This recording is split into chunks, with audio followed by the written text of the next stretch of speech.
All right, we're going to finish here the domestic issues going on in the United States during World War II. This is the second part, and we're going to begin with the African American scenario. Would you fight for America?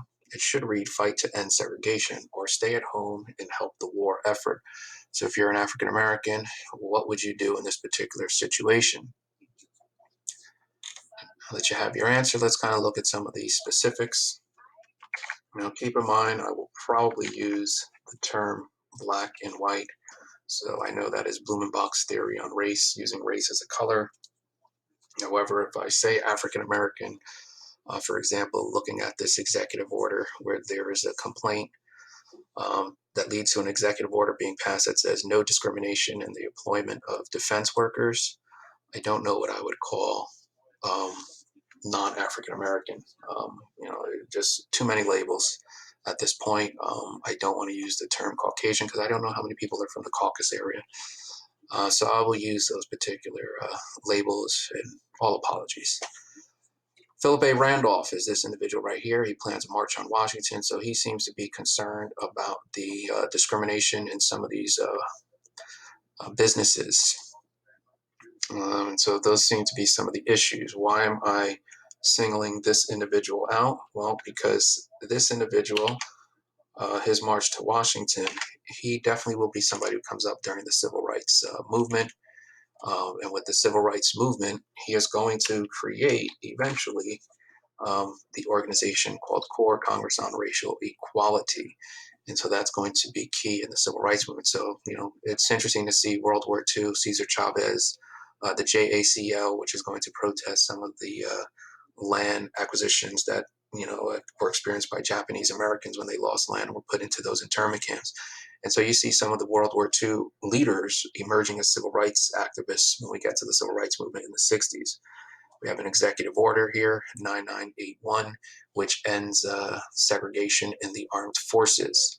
So you still have segregated military units in the Second World War.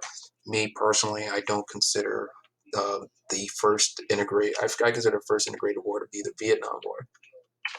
But, I realize people possibly could disagree with that particular point. Let's move on to the homosexuals. So, with this scenario here, would you serve in the military openly gay, closeted, or decide not to fight? So, let's take a look at some of the issues that homosexuals are experiencing during the World War II period. So, there's an attempt to screen out homosexuals using psychological exams. And then after World War II, they are definitely going to move with the removal of homosexuals from the military. Now, probably going to be upset, but it kind of, I would have to agree with this particular measure only because of the logic that they're using. They are arguing that a gay male or female, but for the most part, we're going to use two males. Let's say these two males are in the military or they have access to sensitive information. That these individuals, aside from being unfit, which is why they're giving psychological exams, because they believe that homosexuality was a mental disorder. But these individuals in the military, this could definitely be a threat to society. How vulnerable will these individuals be? Um, if somebody's going to out them for being homosexuals, which is why I use the phrase here, closeted homosexuals. Um, that they're just more vulnerable to blackmail, and they represent a security risk, and they are psychologically unfit for military service. So the decision to remove them is really using the argument that they possibly could be outed, and that could be problematic with regard to information. Now, of course, I would have to agree with that. However, I also disagree with it because I think the only way you can also avoid them being a security risk just by saying there's nothing wrong with being a homosexual. If you said that, then that would put people in a position where, if we go back and say, okay, I'm going to out you as a homosexual, it really wouldn't matter to me because there wouldn't be any negative consequence that's going to impact my life. So it's really about that environment. As I look here, I'm going to have to finish this up. I mean, this point looks like a human being or some sort of weird person. So I just have to finish that up. I mean, it actually means nothing, but let me see what else I can do here. It just looks really weird. Like I don't even know what to make of that. Okay, let's just move on. So more World War II stuff. The Mattachine Society. The Mattachine Society is considered one of the first gay rights activists and emerges after World War II. The Mattachine Society, um, you start to see gay rights activists rally after World War II. World War II, they were allowed to serve in the military. Yeah, they were closeted. Yeah, they probably wanted to hide that they were homosexuals, but for the most part, they could serve. And now you're in a situation where they're just kicking homosexuals out of the military after World War II. And so you start to see these groups emerge. The Knights of the Clock LA, the veterans, they're using the phrase veterans. That's part of it.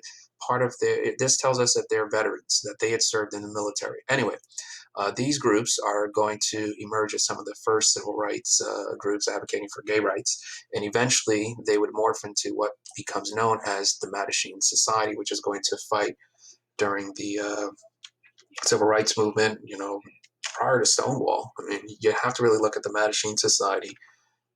If you're really looking at gay rights, it's not only about Stonewall. There's people, Henry Gerber, Frank Ameni, these individuals were fighting for gay rights way before the Stonewall riots ever took place. So let's take a look at some more World War II items.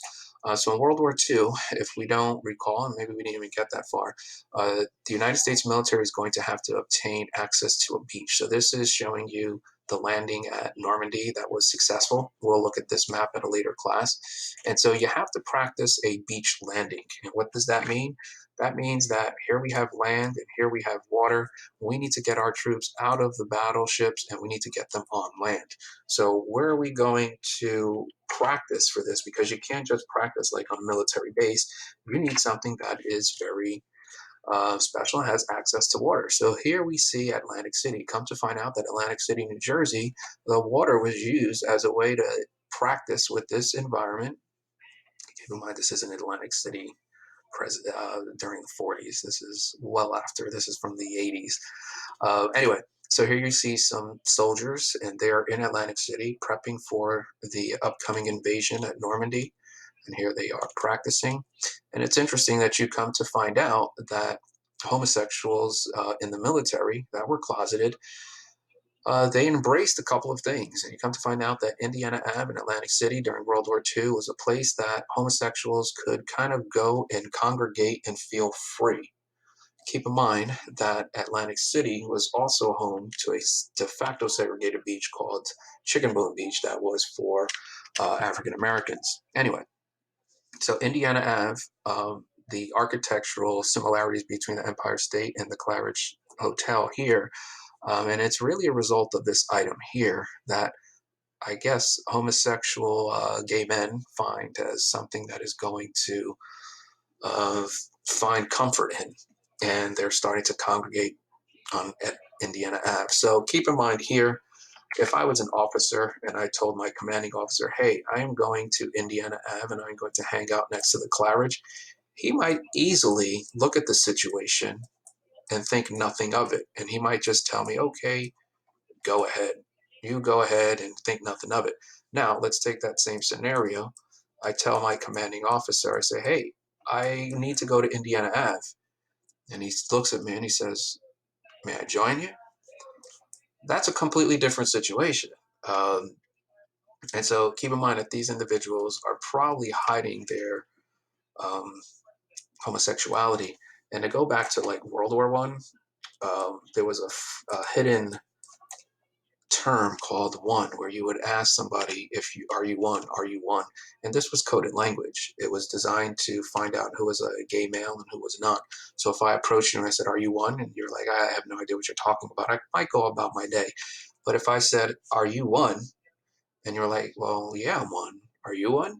And I know what you're talking about, you could possibly conclude that I am a homosexual. Otherwise, why would I know? Anyway, the Mattachine Society later on in the civil rights movement would come up with a magazine, and they would name their magazine One. Just to bring that up, but we'll address that when we get to the civil rights movement. Okay, let's look at some Americans and institutions during World War II. So we already know from prior classes that U.S. businesses were trading. However, they were restricted through the Lend-Lease Act and cash and carry. We've already addressed some of the items that are here. Uh, Mainly the guns and butter chart that we've looked at, and I'll look at this and I'll use this stupid graph for every war test that we've created. The women, once again, working as riveters to put planes together. I just want you to focus on the data. One of the arguments used why the United States wins the wars, they're just able to outproduce their enemy. Keep in mind, the United States isn't entering the war when Poland is invaded. We're coming in after Pearl Harbor. So there's a gap where we are kind of providing for the Allies weapon. We're perfecting our infrastructure and our ability to make weapons. And so just looking at the amount here, 186 billion on war goods. I mean, that's going to get us way out of that depression that we had been talking about on that model of the business cycle that we had mentioned in the previous classes. 86,000 tanks. I don't know why we need 86,000 tanks. I don't know why we need 296,000 planes. Civilian employees are increasing to 3.8 billion. I just want you to think about that. Like those numbers are crazy. We go back to World War One. World War One is over. We're not making those World War One goods. Oh, we have credit. The Model T Ford. Okay, and now we have an overproduction. We see the depression. Then we get to the New Deal. The depression continues, and World War II really gets us moving back upwards again. And it's a result of just look at all of these jobs that are being made as a result. Now, this might lead to what becomes known as the military-industrial complex, where the United States government is in some sort of weird situation where they have to always maintain this particular upward movement on the business cycle, because that upward movement is going to provide jobs. If you cut all of those jobs, then that is going to really impact the economy. Anyway, let's keep moving on here. How are we going to provide for the war? So we're going to provide for this war. Let's see what we got here. Providing treasury bonds, which means we're going to be taking loans from people in possession of treasury bonds. We're going to offer these defense contracts, and we're going to start monitoring scarce resources, which is rationing.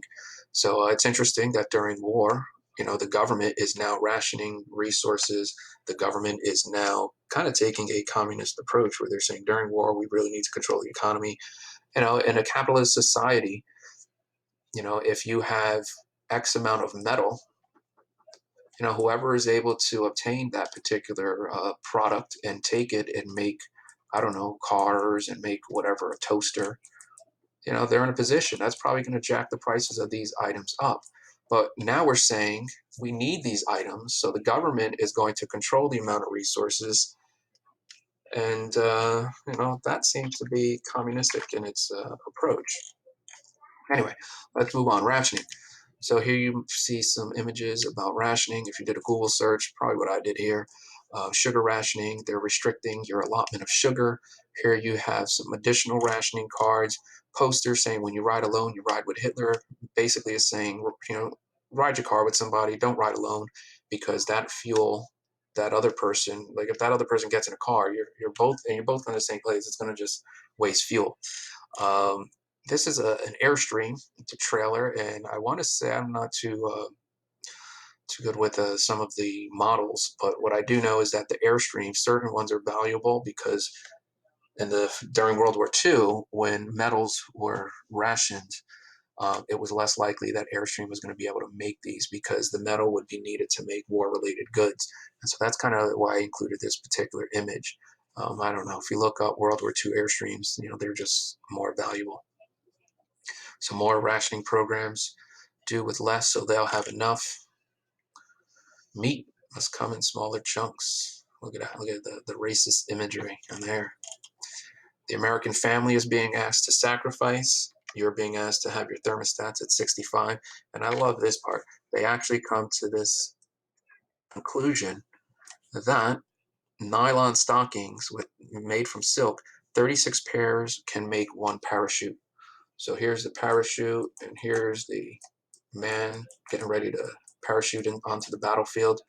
If we take that silk and we instead made 36 pairs of stockings, then this guy would be out of this, and he'd probably just be on the floor. He wouldn't even be able to be all hurt.